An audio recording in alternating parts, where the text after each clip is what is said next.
안녕하세요. 박상원 회계사입니다. 스타트업과 해결하는 주제로 강의를 진행하고 있는데요. 3강 경영자로서 재무제표를 통한 회사 이야기라는 주제로 한번 강의를 해보도록 하겠습니다.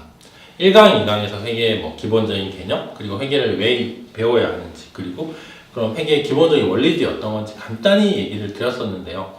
이런 것들을 다 알아서 여러분들이 재무제표를 작성할 수 있는 수준까지 오시면 좋겠지만, 그런 것들을 모르더라도 재무제표를 봤을 때 이 회사가 어느 정도 수준이구나, 이 정도만 알 수 있어도 충분하지 않을까요? 그래서 조금은 약간 실전 위주로 회사를 어떻게 재무제표를 볼 수 있을까, 이런 것들을 한번 가져와 봤습니다. 자, 우선 그러면 재무상태표라는 걸 먼저 한번 보도록 하겠네요.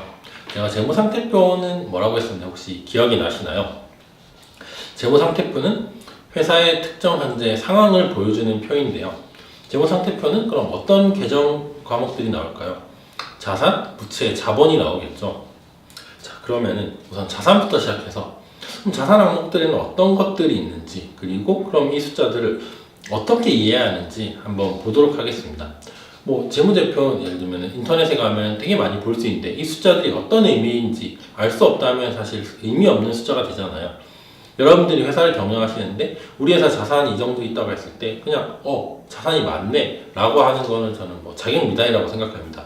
이 정도니까 앞으로 이런 식으로 경영을 해야겠구나, 아니면은 우리가 차입을 늘려야지, 아니면 부채를 좀 줄여야겠구나, 아니면은 이게 너무 좀 매출 채권이 많은데 거래처에 돈을 좀 빨리 달라고 해야겠다, 이런 식으로 의사결정하는데 충분히 도움이 되어야 한다고 생각합니다. 자, 재무상태표 중 자산 한번 보도록 할까요? 자산은 우선 크게 두 가지로 구성되어 있는데요. 바로 유동자산과 비유동자산입니다. 일반적으로 재무상태표를 작성하는 기준은 유동성 배열법이라고 해서 유동성 기준에 따라서 작성을 하는데요. 예를 들면은 여러 가지 방법으로 작성을 해볼 수도 있잖아요. 기억, 니은, 순으로 할 수도 있고. 근데 재무제표라는 거는 결국 회사에 얼마나 재무제표는 유용한 정보를 제공하는 거잖아요. 어떤 게 유용한 정보일까요? 내가 봤을 때 이 회사는 이 정도 유동성이 있다, 이 정도 현금을 잘 번다, 이런 정보들이 유용하지 않을까요? 그래서 재무제표의 자산은 얼마나 빨리 현금화가 될 수 있는지, 즉 유동성이 있는지에 따라서 작성하게 됩니다. 그래서 유동자산은 일반적으로 1년 안에 현금화가 된 자산들이 말하는 거고요. 비유동자산은 1년이 넘어서 현금화가 될 자산을 뜻합니다. 자, 그럼 유동자산 중에 당좌자산, 재고자산이 있는데 이것들을 하나씩 살펴보도록 하겠습니다. 당좌, 즉 일반적으로 계좌에 있다, 이런 의미인데요. 자, 가장 유동성이 높은 항목은 뭘까요? 가장 현금화가 빠른 현금이겠죠. 현금은 그 자체가 현금이니까 현금화라는 게 의미가 없잖아요. 그리고 현금성 자산이라는 항목이 있습니다. 현금성 자산은 현금과 유사한데 현금은 아닌 것들입니다. 예를 들면 여러분들 지갑에 가지고 있는 지폐 이런 거 현금이죠. 은행에 가지고 있는 보통 예금 통장, 이게 현금인가요? 근데 이것도 현금이라고 합니다. 여러분들이 생각하는 현금은 지폐 이런 것만 생각하시겠지만 은행에 들어가 있는 보통 예금 통장 이런 것들도 다 현금에 속하죠. 그럼 현금성 자산은 예를 들면 혹시 우편함 이런 거 보신 적 있나요? 뭔가 현금 그 자체가 아니고 당좌자산이란 특정 계좌에 있다, 이런 의미인데요. 하나씩 살펴보도록 하겠습니다. 우선 현금 및 현금성 자산이 있는데요. 현금 어떤가요? 현금화 엄청 빠르죠. 현금 그 자체는 현금이니까 현금화라는 의미가 없습니다. 현금성 자산은 뭐냐? 현금하고 유사하다는 의미인데요. 예를 들면은 3개월 이내로 만기가 3개월짜리 내가 넣어놓은 정기예금 이런 것들은 되게 현금에 가깝잖아요. 즉시 3개월 안에 바로 현금화가 가능하니까 이런 것들은 현금하고 보통 묶어서 현금 및 현금성 자산이라고 합니다. 그리고 단기 금융상품이 있는데요. 예를 들면은 내가 1년짜리 정기예금에 가입을 했어요. 일정 정도 돈이 남아서. 그럼 이런 것들은 바로 현금은 아니지만 내가 어느 정도 가치 손실만 감수한다면 바로 현금화가 가능하잖아요. 그리고 이런 것들은 가치 변동도 사실 별로 없잖아요. 밑에서 제가 단기 매매 금융 자산을 좀 보게 될 건데 이거랑 큰 차이가 바로 이겁니다. 단기 금융 상품에 들어간 것들은 내가 쉽게 말해 가치 손실 없이 빠르게 현금화가 가능하죠. 예를 들면은 여러분들이 가지고 있는 핸드폰 이런 것들 한 100만 원 주고 사셨을 수도 있잖아요. 근데 이런 것들은 현금화하려면 할 수 있잖아요. 근데 당장 팔면 지금 100만 원 받을 수 있을까요? 아마 안 되시겠죠. 이거보다 낮은 가격에 빨리 현금화가 가능할 거라고 생각합니다. 단기 매매 금융자산 이런 것들 대표적으로 뭐 내가 주식 투자를 해놓은 거야. 회사에 여유 자금이 좀 있는데 이거를 요즘 은행 금리도 좀 너무 낮은 것 같고 근데 잘 봤더니 삼성전자 주식을 사놓으면은 조금 주가가 오를 것 같기도 해요. 그리고 사실 원하면은 이거 시장에서 언제든지 팔 수 있잖아요. 뭐 당장 내일이라도 내가 시장에서 그냥 뭐 HTS 이런 걸 이용해서 그냥 팔면은 바로 현금으로 다시 가져올 수 있고 그래서 단기 매매 금융자산이라고 합니다. 선급금 뭘까요? 성급했다. 돈을 내가 미리 냈다는 의미인데요. 예를 들면 내가 뭐 어떤 뭐 물건을 미리 사기 위해서 계약금 같은 걸 미리 걸어 놓을 수 있잖아요. 이런 것들을 이제 미리 줬다고 해서 성급했다. 성급금이라고 합니다. 단기 대여금. 단기라고 하니까 여기서는 제가 유동자산이 기본적으로 범주니까 1년 안에 만기가 돌아오겠죠. 뭐 종업원들한테 돈을 빌려줄 수도 있고 아니면은 관계사에 빌려줄 수도 있고 다른 회사에 돈을 빌려줄 수도 있겠죠. 그리고 미수수익. 미수수익은 어떤 개념일까요? 미수인데 수익이다. 쉽게 말해 수익인데 내가 돈을 못 받은 거다? 현금주의로 이해를 하시면은 이 개념은 와닿지 않을 수 있습니다. 하지만 회계는 제가 이제 발생주의 기준으로 간다고 얘기를 드렸었는데요. 한번 생각을 해볼까요? 예를 들면은 내가 11월 달에 정기 예금에 뭐 돈을 넣어요. 그러면은 이자가 붙겠죠? 근데 이제 1년짜리야. 그럼 은행은 1년 뒤에 이자를 줄 거 아니에요. 그런데 나는 분명히 12월 결산 기준으로 한 2달 정도가 지났으니까 뭔가 돈을 받지는 못했지만 사실 어느 정도 받을 권리가 생긴 거잖아요. 그리고 그로부터 10개월 더 뒤에 실제로 이자를 받게 될 거고요. 그러면 이것도 현금주의로 뭐 내년 10월에 내가 돈을 받을 때 이자를 다 인식하는 게 맞을까요? 아니겠죠. 2달치는 해당 기간에 맞게 인식하는 게 맞을 겁니다. 이게 바로 발생주의의 기본 개념이었죠. 그러면 이렇게 내가 받지 못한 수익을 인식하는 게 바로 미수수익입니다. 선급 비용은 뭐냐? 내가 미리 내놓은 비용이고요. 비용인데 이게 왜 자산인가요? 라고 할 수 있잖아요. 예를 들면 내가 뭐 건물을 가지고 있는데 1년짜리 보험을 10년짜리 보험을 들어요. 그리고 내가 이 정도 돈을 넣어놓고 10년 동안 뭐 화재 보험에서 불이 나면은 내가 돈을 뭐 다시 돌려받게 돼요. 그러면은 내가 돈을 냈고 이걸 선급한 거잖아요. 그럼 10년 동안 나한테 어떤 권리가 생기지 않나요? 10년 동안 화재가 발생하면은 내 자산을 지켜줄 수 있는 쉽게 말해 보험이 생긴 거잖아요. 그래서 이런 건 선급 비용, 자산이 되는 거죠. 그리고 재고자산, 뭐 어떤 건지 바로 아시겠죠? 재고자산은 크게 4종류가 있는데 원재료, 쉽게 말해 뭐 제조하는 기업에서 내가 물건을 뭔가 만들기 위해서 가공해야 될 것들을 사온 거, 이것들이 바로 원재료겠죠. 여기 그리고 상품, 제품인데 혹시 여러분 상품하고 제품의 차이를 아시나요? 이 정도는 알아야 어디 가서 이제 무식하지 않다는 소리를 들을 수 있죠. 상품은 제가 쉽게 말해 사온 물건입니다.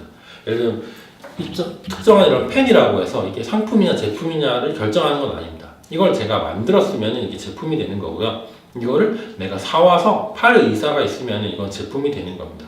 그리고 반대로 내가 이거를 가지고 와서 그냥 쓸 목적이다 이러면 이건 비품이 되는 거겠죠. 그리고 제품은 원재료를 가공해서 만든 것들입니다. 제공품은 뭘까요? 제공품 만드는 과정에 있는 건데요. 예를 들면은 그럼 제공품 얘기해 보도록 할까요? 제공품은 물건을 만든 중에 딱 걸린 물품이에요. 예를 들면은 삼성전자에서 반도체를 찍어낸다. 뭐 1초에도 정말 뭐 수십 개, 수백 개, 뭐 수천 개 찍어내겠죠. 그러면은 딱 정말 12월 31일 특정 시점을 골랐을 때 만드는 중인 물건은 별로 없을 겁니다. 하지만 뭐 아파트 한번 생각해 볼까요? 아파트 만드는데 한 뭐 1년, 2년 걸리잖아요. 그러면은 아파트 만드는 중인데 이것들이 분명히 건설사로서는 이게 재고가 되잖아요. 그런데 그럼 이거를 원재료인가? 원재료는 아니잖아요. 그렇다고 이게 완성이 됐나요? 제품은 아니죠. 그래서 중간에 걸려 있다고 해서 이제 제공품이라고 합니다. 자, 여기서 그럼 재무제표를 볼 때 하나 팁을 드리죠. 일반적인 제조 기업이라면은 어떤 물품의 비중이 되게 높을까요? 제공품의 비중은 일단 높지 않을 겁니다. 왜냐하면은 회사가 특정 시점에 딱 만드는 물건이 비중이 많을 수가 없겠죠. 그거보다 만들어 놓은 물건 아니면 만들기 전에 원재료가 많을 거고요. 그리고 그럼 제품이 많은 회사가 좋은 거냐? 그건 또 아닐 수도 있겠죠. 회사가 물건을 잘 판다면은 제품이 남아 있겠어요? 서로 사가려고 해서 제품이 없겠죠. 그렇다면 그럼 또 원재료가 많은 회사가 좋은 회사냐? 그건 또 생각해 볼 문제인 거죠. 이건 회사의 상황에 따라서 다 같이 판단을 다르게 해야 될 문제입니다. 원재료가 많다. 이 회사가 앞으로 물건을 많이 팔 거니까 재료를 많이 사놓은 건지, 아니면은 영업이 너무 안 돼서 이게 어쩔 수 없이 쌓여 있는 건지, 그런 경영 상황에 대한 판단은 재무제표의 재고 항목을 보시고 여타의 항목 경영 상황을 판단해서 여러분들, 즉 경영자들이 한번 판단을 하셔야겠죠. 자, 비유동 자산 넘어가 보도록 하겠습니다. 비유동 자산 뭐라고 했죠? 1년이 더 넘는 기간이 지나서야 현금화가 될 자산입니다. 유형 자산으로는 토지, 건물, 기계장치, 구축물, 차량 운반구, 비품, 건설 중인 자산 이런 게 있는데요. 토지, 건물, 기계장치 아실 거고요. 구축물, 땅이나 이런데 내가 따로 설치해 놓은 이런 시설물 이런 것들 얘기하는 거고요. 차량 운반구, 쉽게 말해 차량 얘기하는 겁니다. 회사차. 그리고 비품, 내가 회사에서 운영하기 위해 책상을 샀다, 사물함을 샀다, 냉장고를 샀다 이런 것들이 다 비품이 되겠죠. 건설 중인 자산은 내가 건물을 유형자산 내가 쓰기 위해 짓고 있는데 완성이 안 된 상태는 아직 건물이라고 할 수는 없으니까 따로 계정을 분류해 놓은 것입니다.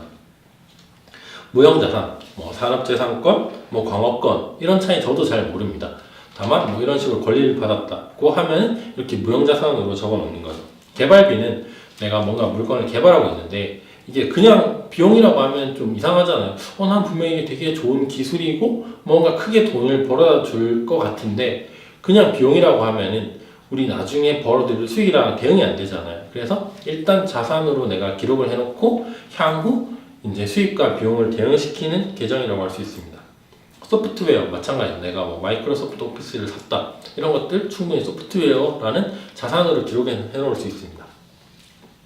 투자 자산, 회사가 본업도 하지만 돈이 하도 남아가지고 부동산도 임대업도 좀 해볼까? 아니면 주식 투자도 해볼까? 이렇게 할 수도 있잖아요. 그럴 때 주로 나오는 계정인데요. 매도 가능 금융자산 이런 것들은 예를 들면 내가 주식을 사서 그냥 오랫동안 보유할 목적인 것들이 있겠죠. 예를 들면은 내가 특정한 목적으로 나는 삼성전자 주식을 사는데 한 10년 정도는 안 팔 거야 라고 생각하면은 이런 계정으로 오게 됩니다. 근데 앞에서 내가 단기 매매 금융자산에 상장 주식 산 거 여기 들어간다고 하지 않았나요? 라는 기억이 나면은 되게 지금 좀 기억력이 좋으신 겁니다. 앞에서 똑같은 항목인데 다르게 분류가 할 수 있어요. 그 이유는 뭐냐? 목적이 다르기 때문이죠. 예를 들면 내가 삼성전자 주식을 지금 잠시 사는 이유가 단기로 차익을 얻고 잠시 자금을 굴리기 위한 거면은 단기 매매 금융자산이 맞고요. 반대로 내가 장기로 그냥 보유할 거라면은 매도하는 금융자산을 분류하는 게 맞겠죠. 이 둘은 손익에 미치는 영향도 다르거든요. 만약에 단기 매매 금융자산은 그 주가 변동이 바로 손익에 반영이 돼요. 근데 내가 10년 동안 안 팔 건데 이 주가 변동이 손익이 계속 반영이 되는 게 맞을까요? 아니겠죠. 그래서 이럴 때는 매도 가능 금융자산이라는 계정을 사용하게 됩니다. 그리고 기타 비유동 자산은 말 그대로 기타인 항목들이고 임대보증금 이런 것들이 있습니다. 조금은 감이 오시나요? 그럼 제가 그냥 예시로 삼성전자의 자산 항목을 한번 적어놔봤습니다. 여기 있는 계정 과목들은 거의 다 제가 설명을 들었고 여기서 추가로 모르겠는 것들은 그렇게 중요하지 않거나 아니면 한번 직접 찾아보셔도 좋을 것 같습니다. 삼성전자 주식회사라고 적혀있고 단위는 100만 원이고 그럼 숫자가 얼마가 되는지 한 번쯤 직접 이제 강의를 잠시 중단하고 한번 읽어보시기 바랍니다. 자, 그리고 재무제표 그러면은 이제 부채 자본 항목을 한번 넘어가 보도록 할까요? 부채 자본.